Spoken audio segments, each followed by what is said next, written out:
श्री राम जय जय राम, श्री राम जय जय राम। नारायण समारंभां शंकराचार्य मध्यमां सिद्धाचार्य पर्यन्तां वन्दे गुरु परंपराम्। ओम श्री सीतारामचंद्राभ्यां नमः।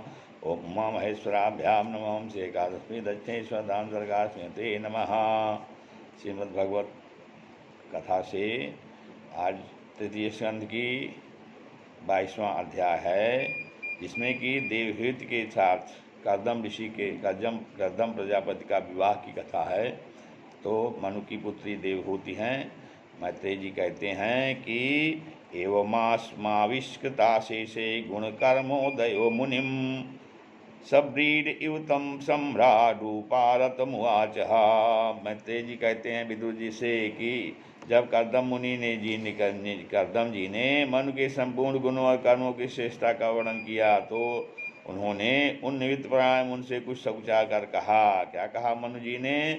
मनु जी ने कहा कि मुने, वेदमूर्ति भगवान ब्रह्मा ने अपने वेदमय विग्रह की रक्षा के लिए तप विद्या और योग से संपन्न तथा विश्व में आसक्त आप ब्रह्म ऋषियों को अपने मुख से प्रकट किया है, और फिर उन सहस्र चरणों वाले विराट पुरुष ने आप लोगों की रक्षा के लिए ही अपने सहस्र भुजाओं से हम क्षत्रियों को उत्पन्न किया है। इस प्रकार ब्राह्मण उनके हृदय और क्षत्रिय शरीर कहलाते हैं। अतः एक ही शरीर संबद्ध होने के कारण अपनी अपनी और एक दूसरे की रक्षा करने वाले उन ब्राह्मण और क्षत्रियों की वास्तव में श्रीहरि रक्षा करते हैं, जो समस्त कार्य कारण रूप होकर भी वास्तव में निर्विकार हैं। आपके दर्शन मात्र से ही मेरे सारे संदेह दूर हो गए हैं, क्योंकि आपने मेरी प्रशंसा के से स्वयं ही प्रजापालन की इच्छा वाले राजा के धर्मों का बड़ा प्रेम से निरूपण किया है। आपका दर्शन अजितेंद्रिय पुरुषों को बहुत दुर्लभ है। मेरा बड़ा भाग्य है जो मुझे आपका दर्शन हुआ और मैं आपके चरणों की मंगलमयी रज अपने सिर पर चढ़ा सका। मेरे भाग्योदय से ही आपने मुझे राजधर्मों की शिक्षा देकर मुझ पर महान अनुग्रह किया है, और मैंने भी शुभ प्रार्थ का उदय होने से ही आपकी पवित्र वाणी कान खोलकर सुनी है। उन्हें इस कन्या के स्नेह बस मेरा चित्त बहुत ही चिंताग्रस्त हो रहा है। अतः मुझ दिन की यह प्रार्थना आपके पापूर्वक सुने। मेरी कन्या जो प्रिय व्रत और उत्तान पाद की बहन है, अवस्थाशील और गुण आदमी अपने योग्य पद को पाने की इच्छा रखती है। जब से इसने नारद जी के मुख से आपके शील, विद्या, रूप, आयु और गुणों का वर्णन सुना है, तभी से यह आपको अपना पति बनाने का निश्चय कर चुकी है। द्विजवर, मैं बड़ी श्रद्धा से आपको यह कन्या समर्पित करता हूँ। आप इसे स्वीकार कीजिए। यह गृहस्थोचित कार्यों के लिए सब प्रकार आपके योग्य है। जो भोग स्वतः प्राप्त हो जाए उसकी अवहेलना करना विरक्त पुरुष को भी उचित नहीं है। फिर विषयासक्त की तो बात ही क्या है। जो पुरुष स्वयं प्राप्त हुए भोग का निरादर कर फिर किसी कृपण के आगे हाथ पसारता है, उसका बहुत फैला हुआ यश भी नष्ट हो जाता है और दूसरों के तिरस्कार से मान भंग भी होता है। विद्वानों ने से सुना है कि आप विवाह करने के लिए उद्यत हैं। आपका ब्रह्मचर्य एक सीमा तक है। आप नैष्ठिक ब्रह्मचारी तो है नहीं, इसलिए अब आप इस कन्या को स्वीकार कीजिए। मैं इसे आपको अर्पित करता हूँ। श्री कर्दम मुनि ने कहा, ठीक है, मैं विवाह करना चाहता हूँ और आपकी कन्या का भी किसी के साथ वाग्दान नहीं हुआ है, इसलिए हम दोनों का सर्वश्रेष्ठ ब्राह्मण विवाह विधि से विवाह होना उचित ही होगा। राजन, वेदोक्त विवाह विधि में प्रसिद्ध जो गृहणामिते इत्यादि मंत्रों में बताया हुआ काम संतानोत्पादन रूप मनोरथ है, वह आपकी इस कन्या के साथ हमारा संबंध होने से सफल होगा। भला जो अपनी अंग कान से आभूषणात की शोभा को भी तिरस्कृत कर रही है, आपकी उस कन्या का कौन आदर न करेगा। एक बार यह अपने महल की छत पर गेंद खेल रही थी।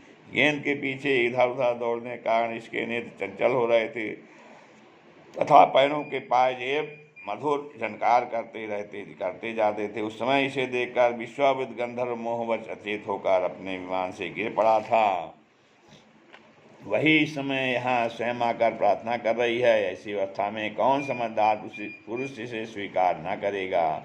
या तो साक्षात आप महाराज श्री स्वयंभू मन की दुलारी कन्या और उत्तान पाद की प्यारी बहन है तथा या रमणियों में रत्न के समान है। जिन लोगों ने कभी श्री लक्ष्मी जी के चरणों की उपासना की नहीं की है, उन्हें तो इसका दर्शन भी नहीं हो सकता।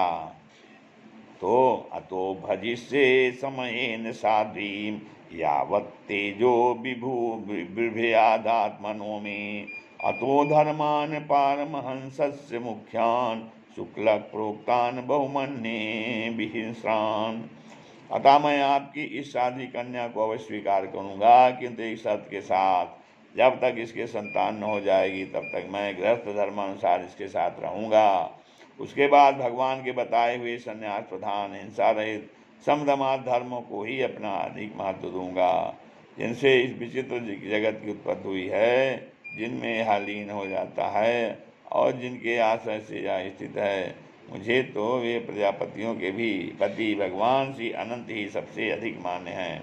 मैत्रेय जी कहते हैं, प्रचंड धनुर्धर विदुर कर्दम जी केवल इतना ही कह सके, फिर वे हृदय में भगवान कमल नाभ का ध्यान करते हुए मौन हो गए।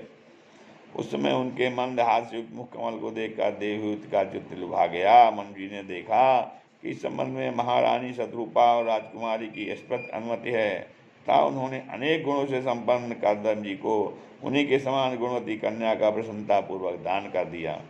महारानी शत्रुपा ने भी बेटी और दामाद को बड़े प्रेम पूर्वक बहुत से बहुमूल्य वस्त्र, आभूषण और गृहस्थोचित पात्रादि दहेज में दिए। इस प्रकार सुयोग्य वर को अपनी कन्या देकर महाराज मन निश्चिंत हो गए। चलती बार उसका वियोग न सह सकने का उन्होंने उत्कंठावश विवलित चित्त होकर उसे अपनी छाती सिपटा लिया और बेटी बेटी कहकर रोने लगे। उनकी आंखों से आंसुओं की झड़ी लग गई और उनसे उन्होंने देवहूत के सिर के सारे बाल भिगो दिए। फिर वे मुनिवर कर्दम से पूछकर उनकी आज्ञा ले रानी के सहित रथ पर सवार हुए और अपने सेवकों सहित ऋषिकुल सेवित सरस्वती नदी किनारे दोनों तीरों पर मुनियों के आश्रमों की शोभा देखते हुए अपनी राजधानी में चले गए। जब ब्रह्मावर्त की आगे प्रजा को यह समाचार मिला कि उनके स्वामी आ रहे हैं, तब वह अत्यंत आनंदित होकर स्तुति गीत एवं बाजे गाजे के साथ अगवानी करने के लिए ब्रह्मावर्त की राजधानी से बाहर आए।